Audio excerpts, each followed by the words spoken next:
एक बहुत ही भोला भाला सा आलसी लड़का था। वह कोई काम नहीं करना चाहता था, बस खाना खाता, घूमता और सोते रहता था। एक दिन उसे किसी ने बताया कि एक आश्रम है जहाँ पर कुछ नहीं करना पड़ता है और हर दिन दो। उस आलसी लड़के ने सोचा कि ये तो बहुत ही बढ़िया है और वह उस आश्रम में जाकर रहने को सोचा। और फिर वह भोला भाला आलसी लड़का अपना सारा सांसारिक जीवन छोड़कर उस आश्रम में जाकर रहने लगा। आश्रम में गुरुजी रहते थे। वह कुछ समय सबको प्रवचन देते हैं। वह आलसी लड़का सुनता था, बाकी समय आराम करता था और फिर भर पेट खाना खाकर सो जाता था। ऐसे ही उस लड़के का दिन गुजरता गया।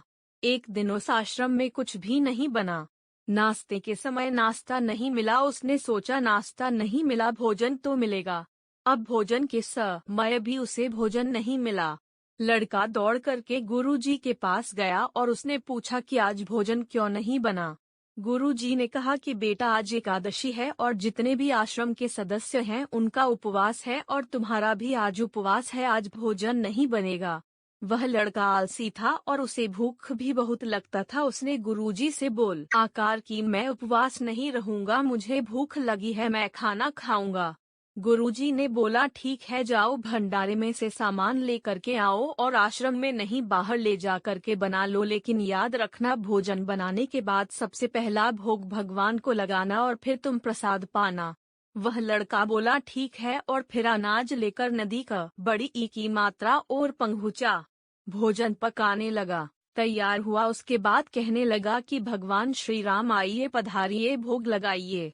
अब जब उसे लगा कि भगवान तो आ नहीं रहे हैं तो फिर कहने लगा कि मुझे मालूम है आपको तो अच्छा खाने की आदत है, मैं बना नहीं पाया और मुझे अच्छा भोजन बनाने भी नहीं आता, लेकिन जो भी रूखा सूखा बना है आकर खा लीजिए।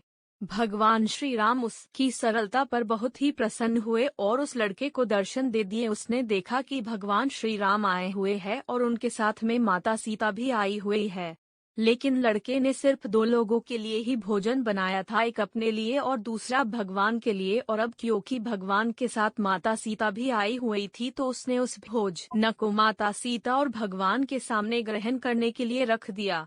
भगवान श्री राम और माता सीता ने भोजन किया और उसके बाद जब वह जाने लगे तो यह भोला सा आलसी सा लड़का बोला कि प्रभु आप आए, दर्शन दिए, बहुत अच्छा लगा। मुझे खाने को कुछ नहीं मिला, लेकिन कोई बात नहीं, लेकिन आपसे एक विनती है कि अगली बार जब आप आएंगे तो कितने लोग आएंगे ये बता दीजिए, ताकि मैं उतने लोगों के लिए भोजन बनाकर रखा रहूं। भगवान श्री राम मन ही मन मुस्कुराए और फिर अंतर ध्यान हो गए। लड़का आश्रम गया, दिन बीतता गया और फिर एकादशी का दिन आया और इस बार उसने 3-4 लोगों के लिए अनाज लेकर के खाना बनाने के लिए नदी के किनारे पहुंचा और उसने बड़े प्रसन्नता से भोजन बनाया और इंतजार करने लगा कि प्रभु आइए और भोग लगाइए। इस बार लड़का देखता है कि भगवान श्री राम पूरा राम दरबार लेकर के आए हैं, जैसे माता सीता, लक्ष्मण, भरत, हनुमान जी और सभी लोग आए हैं। लड़के ने 3-4 लोगों का भोजन बनाया था और इस बार भी भोजन कम पड़ गया। लड़के ने निराश होकर भोजन को प्रभु के आगे रख दिया। उन्होंने भोजन किया और फिर चले गए और इस बार भी लड़का फिर से भूखा रह गया। अब लड़का फिर आश्रम गया, दिन बीतता गया और फिर एकादशी का दिन आया और इस बार गुरुजी से कहने लगा कि गुरुजी मुझे इस बार थोड़ा ज्यादा अनाज चाहिए। गुरुजी सोचने लगे कि यह इतना सारा अनाज का करता क्या है, कहीं इसे बेचता तो नहीं है। फिर उन्होंने कहा कि ठीक है, भूख से परेशान रहता है।